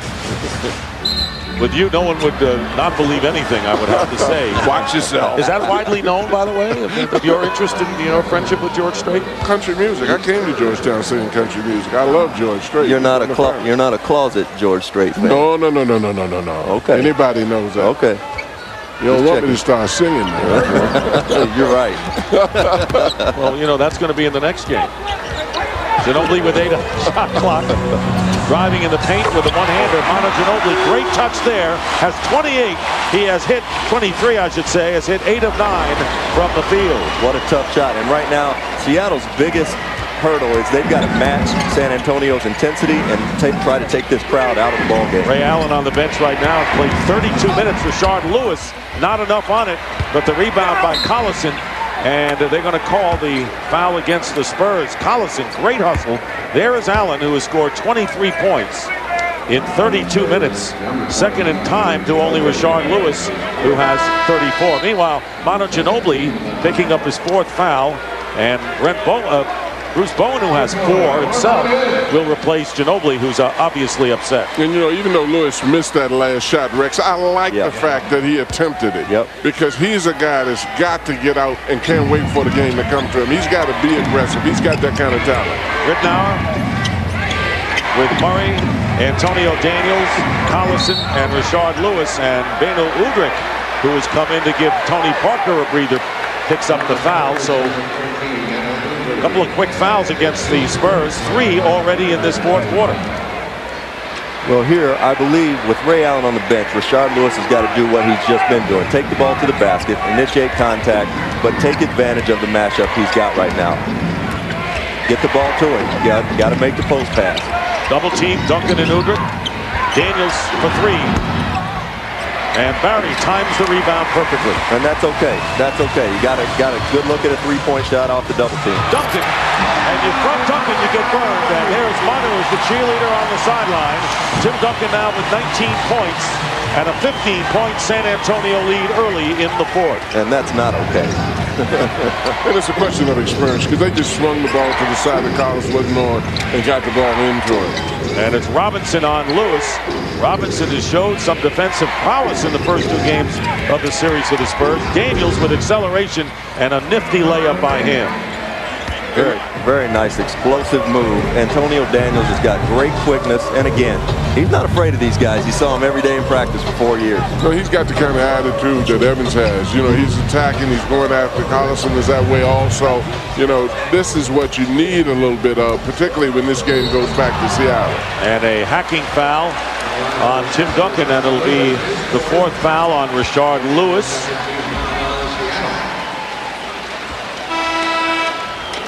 So Lewis, with his 4th foul, has scored 14 points. And Ray Allen gets booed as he comes back in the game, and with the comments he has made about Bruce Bowen, obviously no fan favorite here. I'm not certain that I'd want to be cheered on somebody else's court if I was Ray Allen. You know what I'm saying? Absolutely. It energizes you when you're booed. It surely does. It should. And Barry from Duncan lose the ball out of bounds. So the Sonics early here in the fourth, trailing 83-70. A different game than the opening game of the series, although the Spurs have been in control from the start, but the Sonics hanging in there. Rittenauer. Now on the other side, it's Murray. Murray firing a 3. Short with it, and Allen wins the fight in the corner. Bowen is on him. Plenty of time on the shot clock. And I like this, setting this back up, not taking another quick shot. That's what they've been doing if they have been getting second chance opportunities. Remember, they're missing Vladimir Radmanovic, another one of their long-range shooters who plays power forward. Murray crossover against Robinson, loses the ball. Robinson gets it away from him. See, that Spurs defense isn't just guarding you. They're trying to take the ball from you. They're trying to get possession of the basketball. A lot of teams just stand in front of you and guard you. But Glenn Robinson, who has never been known for defense, and he's known for this, misses the shot. Maybe he'll turn into a Bruce Bowen type of player in his old age. It just shows you that good team defense protects you and even makes guys who aren't great defensive players play defense. And Nick Collison has now 4 fouls. So Lewis, Evans, and Collison all have 4 fouls for Seattle. Bowen and Ginobili with 4 fouls for San Antonio. And a timeout with 8:35 remaining in the fourth. The lead is 13 for San Antonio.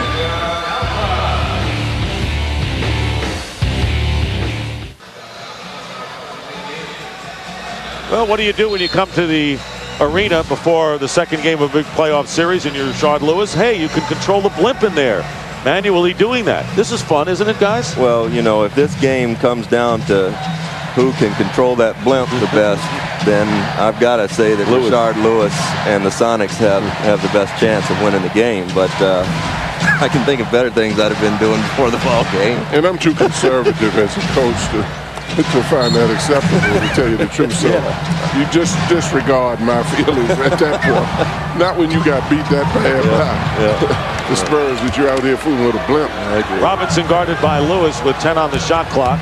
And the double team fake Daniels now coming over to Robinson. Tipped away by Allen.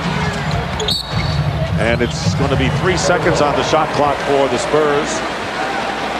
And that was good team defense on the part of the Sonics that time.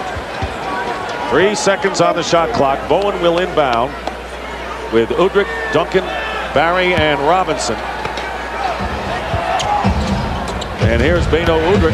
Has to get it up. And here's Duncan firing.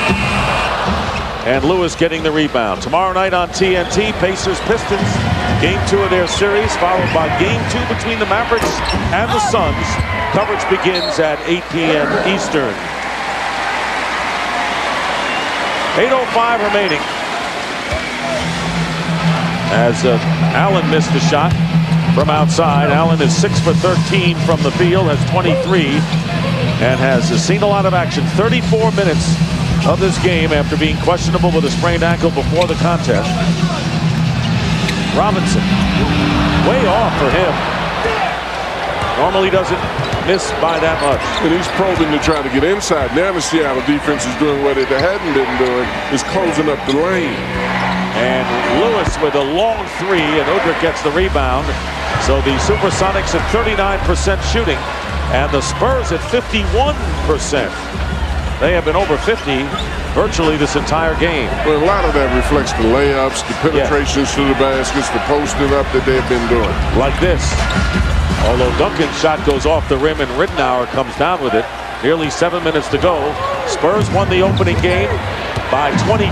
It was the biggest margin of a Game 1 playoff game that the Sonics were ever inflicted, trying to even the series before the next two in Seattle. Rashard Lewis in the lane has 16 now, and it's an 11-point contest. And I was anxious to see what the Sonics were going to do that time. They had hoisted 2 threes back-to-back, trying to close this gap from a 13-point lead, and took 2 quick threes. And I'd like to see Rashard go to the bucket there. Udrih goes to Barry, and Duncan.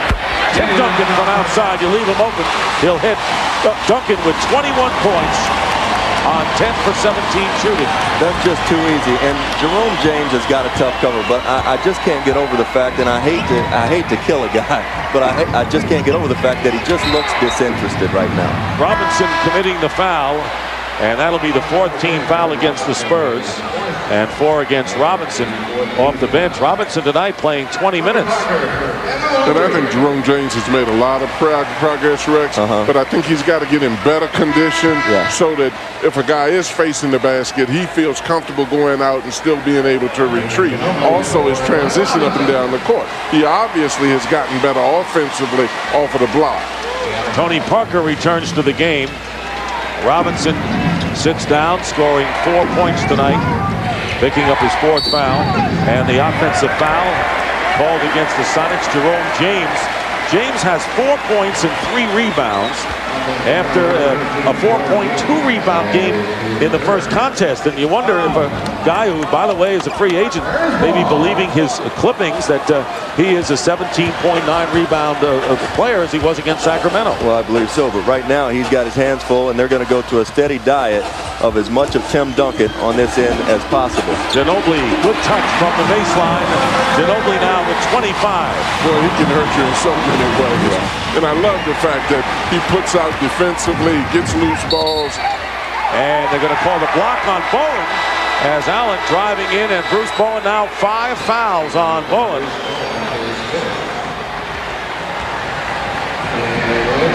And a timeout. So the smile on Bruce Bowen's face, not as sincere as you'd like. No. Laugh to keep from crying. That's that smile.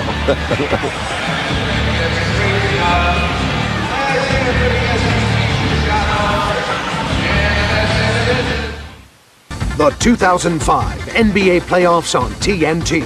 Brought to you by Rocky Mountain Refreshing Coors Light. Taste the cold. By Hyundai. To see the full line of Hyundai's cars and SUVs, visit HyundaiUSA.com. By Southwest Airlines, official airline of the NBA. And by Sprite and Thirst, reminding you to obey your thirst. And welcome back to the SBC Center. Here is a look at the remainder of the series schedule. Games 3 and 4 will be at Key Arena in Seattle Thursday and Sunday. Game 5, if necessary, will be back here in San Antonio on Tuesday. And Game 6 Thursday, if necessary, at Seattle. Game 7 here on Sunday, May the 22nd.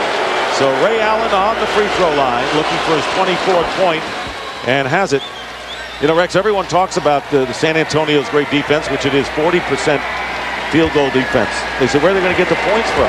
Well, Parker, Ginobili, and Duncan all averaging over 20 a game in the playoffs, and Parker 2 points away from the 3 going over 20 once again. Well, you know, these guys really are all-star caliber players. Ginobili made it this year. Duncan's perennial MVP candidate, and Tony Parker is going to be an all-star shortly. And they have experienced players coming off of the bench. When you look at the Seattle team, a lot of these guys are younger and very inexperienced. So a lot of the guys are been here before.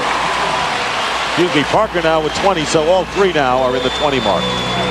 And basically, when you look at it, a lot of times, Seattle's just a two-man offensive team. If Lewis isn't going well and Allen aren't going well, they're going to have a hard time determining who wants to take over offensively. Here's Rashard Lewis. And Barry gets the rebound. 15-point lead for the Spurs as we wind down to 5 minutes remaining in the fourth. Parker to Duncan. And approval from the Spurs bench. Duncan now with 23. Parker has 20. Ginobili leads with 25. And poor Jerome James. He offers no resistance for anything in the pick and roll. If I was Greg Popovich, I believe I'd have to run a pick and roll every time with Jerome James involved.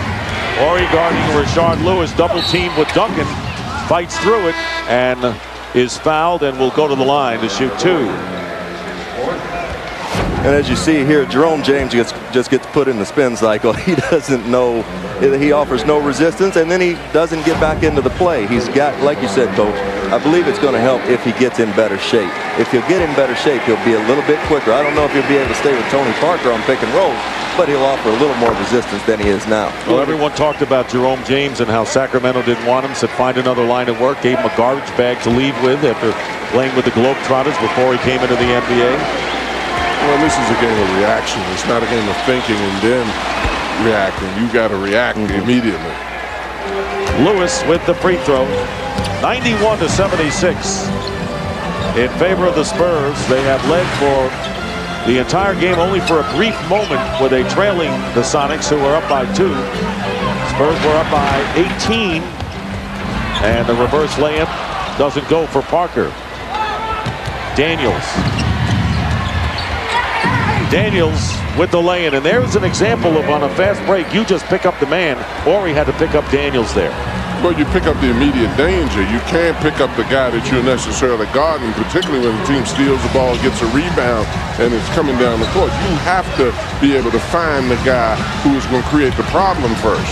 So it's a 13-point game, and the foul will be called against James underneath. So James now with 4 fouls, and that will be the 14th foul against the Sonics. So it is not a shooting situation. And Jerome James just got caught standing straight up. He let Tim Duncan duck in very quickly on him, and then could do nothing but foul. Where Tim Duncan's at his best, and he loves to get that bank shot. Say a prayer.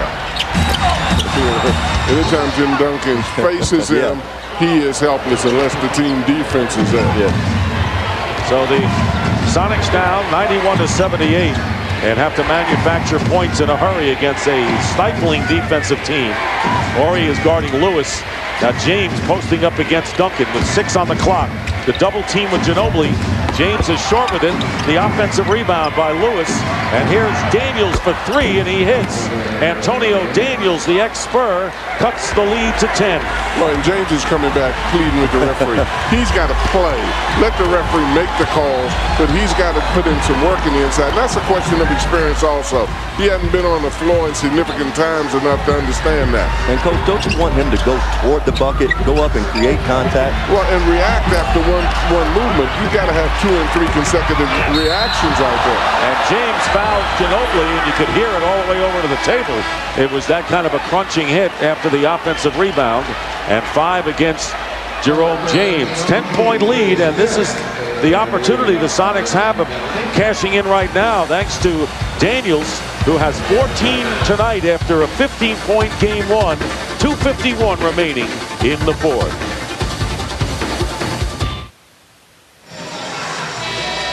It's now time for tonight's closer of the game. And it's Manu Ginobili with that performance. Don't miss TNT's new original series, The Closer, Mondays at 9 p.m. starting June the 13th. And I've got to hand it to you, Dick. earlier in our meeting earlier today, you said you thought Ginobili may come up with a big game after coming through with a subpar game earlier. You know, whenever he has a subpar game, he usually comes back with a big one. He does have the ability to bounce back, and that's why the double effects, the double-edged sword of Parker and Ginobili and all the things they can do, John. Well, they have a lot of answers on the Spurs team, but the thing that impresses me most about Ginobili is that you take an ex-player like Rex, you take the guys that are in the studio, they enthusiastically admire this man because of how he totally plays the game and puts forth the effort. When I was coaching, I'd always love to ask a player, what do you think of a player? And how many All-Stars would you say after a season he had where he was on the All-Star team? Hey, guess what, Manu? We're down 1-0 against Denver. We'd like you to come off the bench. It'll be better for the team. We're going to start Brent Barry. And he says, okay. And he responds. That's why this team is good. Allen to James. Slamming it through. Jerome James emphatically. That's his 6th point of the game. And it's a 10-point contest.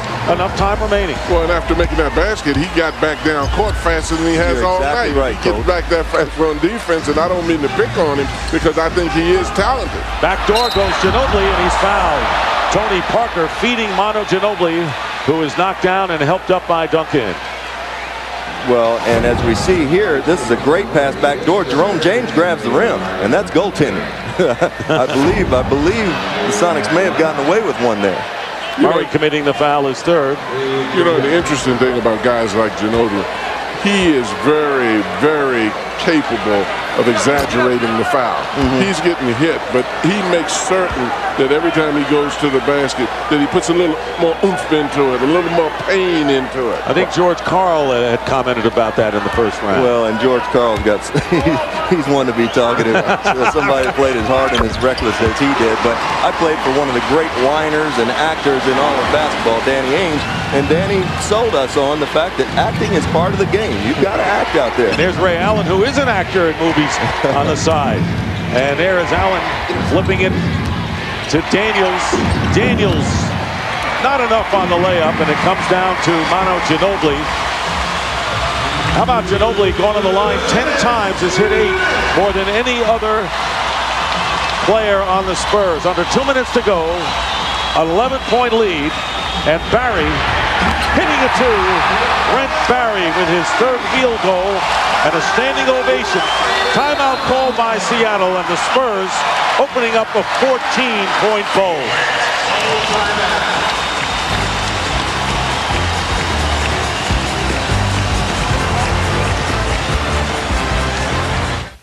Vladimir Radmanovich with a sprained ankle, and questionable before the game was that man Ray Allen, and he has responded.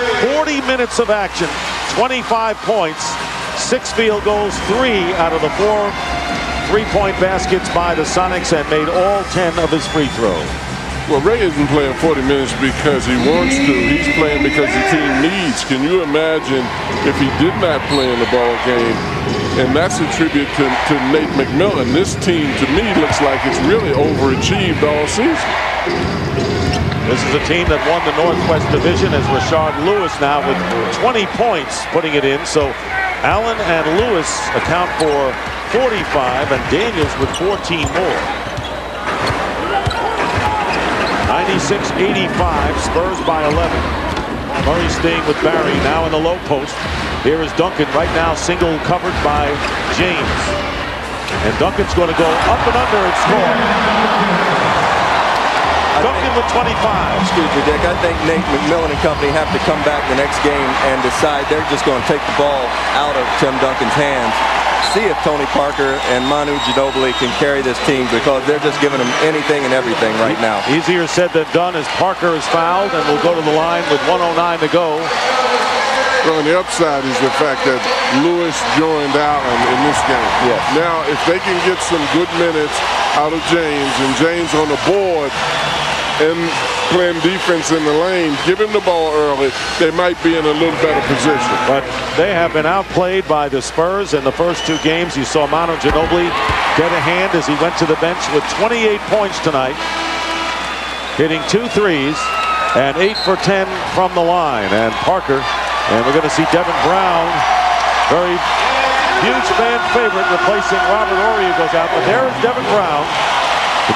who after game number 1, Greg Popovich says doesn't figure to be much of a factor here with an injured back, so limited action down the stretch for the Spurs. Parker hitting both free throws. Parker with 22 points. So 65 points total tonight for Ginobili, Duncan, and Parker. And a foul inside with 1:03 on the clock. You just get the impression, looking at the Sonics against the Spurs, that regardless of what they do, they're going to be into a very difficult position. The Spurs are just so good, so deep, so experienced. It's just a very difficult task for this Seattle team. They have to be playing at their very, very best to beat this team, and I don't think they can do it at all. Well, Greg Popovich has led the Spurs to 2 world championships back in '99 and more recently in 2003. And it's one thing to get by the first round of the playoffs, but to get past the second round is another story. And that is where experience plays a major role. And the Spurs have it, the Pistons have it, and that looms large as far as looking ahead in this playoff. Well, it sure does. And Shaquille O'Neal down in Miami has it. Not many of his teammates do. But Shaq's a unique character in himself. And the Phoenix Suns have a little bit of it. But, guys, if you don't mind, I want to get something off my chest. Been kind of waiting. I've been bombarded the last few days. I just got to say, the last couple days there's been some soft shoe and some dancing around the issue. But Dan Levitard of the Miami Herald wrote a piece that indicated that race may have affected the outcome of the MVP award this year. Well, I got to say, Stevie Nash, one of my best friends in the whole world. Don't know that I have a better friend, and obviously I'm a little biased. I think he was the MVP, but I consider Shaq a friend as well. Shaq is, like we said, in a league by himself, and quite possibly the MVP every year. But the elephant is in the room, folks. Let's not be naive and think that it's not. We got to acknowledge that there could be a handful of voters out there. It was a close race. Let's acknowledge it. James with the basket and the foul with 52.1. John, you have anything to add? Well, the only thing about it does both players a disservice when you cloud the issue in that format. If that is the case, it needs to be discussed at another place and another time. Yep. I think that you look at something like that, it does Nash a disservice, and it also does Shaquille O'Neal a disservice to interject that element into it. I was in a barber shop where they were all African Americans, and we were having a heated discussion, and I think it was about 50-50 for Nash and 50-50 for Shaquille O'Neal. Well, all I will say is that both of you guys deserve plaudits for your opinions here. Is that I wouldn't give any kind of notice to a person who would bring that up. But I'll tell you this, Dick. Like Coach said, and we said yesterday, racism isn't a joke. It's not entertainment. Not for anybody. It's a serious subject. And I grew up in the South, and I've seen it firsthand. Well, we have 41.1 seconds remain, and the Spurs leading 104-89. And Glenn Robinson fouls out, scored 4 points in the game, and the Spurs going over 100 for the second straight game, and holding the Seattle Sonics to under 100 points. This is a Seattle team that averaged 99 points in the regular season, 102 points in the playoffs coming in. They scored 81 in game 1, and they have 89 right now, so figure it out. Well, and I think that they have to give an attitude adjustment if they're going to compete with this team. I think a lot of what we saw, they were discouraged by the first ball game. They have reacted a lot better in this game, but let's not kid ourselves. We're playing against a team that is much better than the Seattle Supersonics, and they've got to be at the top of their game to compete with this team. They've got to be at the top of their game. They've got to compete, but they've got to compete, and then they've also got to have unbelievable shooting. They've got to put that ball in the basket. Tony Massenberg into the game. There is some of the cast of characters of the Seattle team. Of course, they'll have the fans on their side at the Key Arena on Thursday when the series goes back there. And I think in these playoffs, you want to eliminate a team as fast as you can. You don't want to go deep into a playoff series because it could affect your legs and your mental state for the next round, as maybe we saw that with Dallas a little bit and Indiana. And so both the Phoenix Suns, who have a 1-0 lead, and the Spurs, who will have a 2-0 lead, don't want to play around and give up any game. And if you play against the Spurs, you better have rested legs. I mean, the Suns, you better have rested legs the way they're getting after. You better be fresh. And the crowd on its feet. Spurs losing only 4 games this year, 3 in the regular season, 1 of them to Seattle, and this one will drop for Nazr Mohammed. A 3 for Nazr Mohammed, adding the exclamation point, and the game is over, and Tim Duncan with his widest smile, as you'll see. A 108-91 victory. Manu Ginobili had 28. Duncan 25, Parker 22, a combined total of 75 for the big 3. So our final score, Spurs 108, Sonics 91, coming up on TNT. It's Inside the NBA with all of the post-game reaction. So for John Thompson, Rex Chapman, and Charles Davis, this is Dick Stockton saying goodnight from San Antonio. Right now, let's go to Ernie Johnson in our Atlanta studio. So long, everybody.